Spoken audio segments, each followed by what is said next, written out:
ఇవ్వడం ఎందుకు? ఓ deputy CM అయ్యారు అనుకోండి, ఆయన్ని సకల శాఖ మంత్రిగా వ్యవహరిస్తున్నారు అనడానికి అంటే కాదు రాజేష్, ఇక్కడే కదా అది కాంట్రవర్సీగా జనాల్లోకి పంపించారు. డిప్యూటీ సీఎం ఎవరో ఉంటే అది వేరే విషయం. గత ప్రభుత్వంలో 4-5 ఉన్నారంటే సరే ఇవ్వచ్చు అని. కానీ సెకండ్ ప్లేస్ లో ఉన్న పవన్ కళ్యాణ్ గారు డిప్యూటీ సీఎం గా ఉండగా డిప్యూటీ సీఎం అని ఎందుకు రాజేష్ అనాలి అని కదా.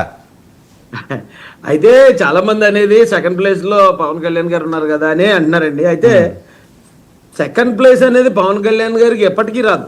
ఆయన ఎప్పుడు ఫస్ట్ ప్లేసే. ఆయన జనసేన పార్టీ అధినేతగా ఆయన ఎప్పుడు ఫస్ట్ ప్లేస్ లోనే ఉంటారండి.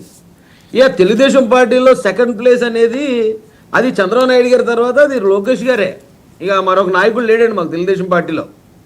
అయితే ఇక్కడ జనాలు కన్ఫ్యూజ్ అయింది ఎక్కడ అవుతున్నారంటే, ఇటు తెలుగుదేశం పార్టీ అధ్యక్షుడు నారా చంద్రబాబు నాయుడు గారు, అటేమో జనసేన పార్టీ అధ్యక్షుడు కొడదల పవన్ కళ్యాణ్ గారు, ఇద్దరు ఫస్ట్ ప్లేసే. వాళ్ళిద్దరిని ఏకం చేసి చూడడంలో, అంటే కూటమిలో ఉన్నప్పుడు ఒకవేళ ఈయన సీఎంగా, ఈయన డిప్యూటీ సీఎంగా, ఆయన ఇది ఫస్ట్ ప్లేస్ అయితే ఈయన సెకండ్ ప్లేస్ అని అనుకుంటున్నారేమో కానీ నిజానికి ఇద్దరు 2 పార్టీలకి వాళ్ళు అధినేతలండి. వాళ్ళిద్దరిది ఫస్ట్ ప్లేసే. అది జనాలు కన్ఫ్యూజ్ అవుతున్నారు. అది ఎందుకో నాకు ఎప్పటికీ అర్థం కాలేదు. ఆయన ఫస్ట్ ప్లేస్ లో ఉన్న పవన్ కళ్యాణ్ గారిని ఆయన తీసుకొచ్చి సెకండ్ ప్లేస్ లో పెట్టుకుంటే అది ఆయన అవమానించినట్టే అవుతుందండి మరి నా ఉద్దేశం ప్రకారం అయితే. ఓకే, సో ఇందులో వేరే ఏం లేవు, డిప్యూటీ సీఎం చెయ్యాలి లోకేష్ గారు అన్న దాంట్లో. అంటే జనసేనలకు ఇది డైజెస్ట్ అవ్వట్లేదు కదా, ఆల్రెడీ ఉండగా ఎలాగ అంటారని. ఆల్రెడీ జన సైనికులు కానీ వీర మహిళలు కానీ ఎలా ఉంటారో రాజేష్కి వేరే చెప్పాల్సిన అవసరం లేదు. ఇంతకుముందు మేము కలిసి ఉన్న వాళ్ళమే, కలిసి పనిచేసిన వాళ్ళమే. అగ్రెసివ్నెస్ వాళ్ళు ఎలా ఉంటారు అనేది తెలుసు. వాళ్ళ ప్రేమ, అంటే వాళ్ళు ఇష్టపడినప్పుడు వాళ్ళ ప్రేమ ఎలా ఉంటుందో కూడా తెలిసిన ఉండండి. అయితే ఇప్పుడు అది ఎక్కడ వస్తుంది అంటే అండి, చిన్న వక్రీకరణతో మొదలైపోతుంది సార్.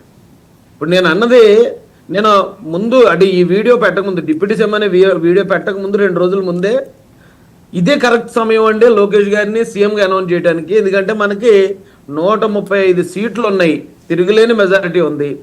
ఉన్నప్పుడు ఈ టైంలో ఆయన లాంచ్ చేసేస్తే, ఎందుకంటే సీఎం పదవి అనేది తెలుగుదేశం పార్టీకి వచ్చిన వాటా అది.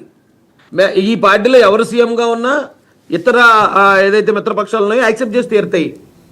చంద్రబాబు నాయుడు గారు లోకేష్ గారిని సీఎం చేస్తారనో లేకపోతే డిప్యూటీ సీఎం చేస్తారనో అంత షాక్ అయ్యే విషయం కాదు అది. కాబట్టి ఇది కరెక్ట్ లాంచింగ్ అంటే 2 రోజుల ముందే సీఎం అని మాట్లాడానండి నేను. మాట్లాడిన తర్వాత మళ్ళీ సీఎం అంటే ఇప్పుడు సడన్ గా అయ్యే పని కాదు. కాబట్టి ఒకవేళ కనీసం ఇలా మీరు అనౌన్స్ చేస్తే లోకేష్ గారిని ఇమీడియట్ గా మనం స్టేట్ అంతా తిప్పడం, పార్టీ కార్యకలాపాలు, పార్టీని స్ట్రెంథన్ చేయడం. ఎందుకంటే చంద్రబాబు నాయుడు గారు సీఎం అయిన తర్వాత అప్రోచబిలిటీ తగ్గిపోద్దండి కార్యకర్తలతో. ఎందుకంటే ఆయన తలమునకలు అయిపోయి ఉంటాడు పనుల్లో.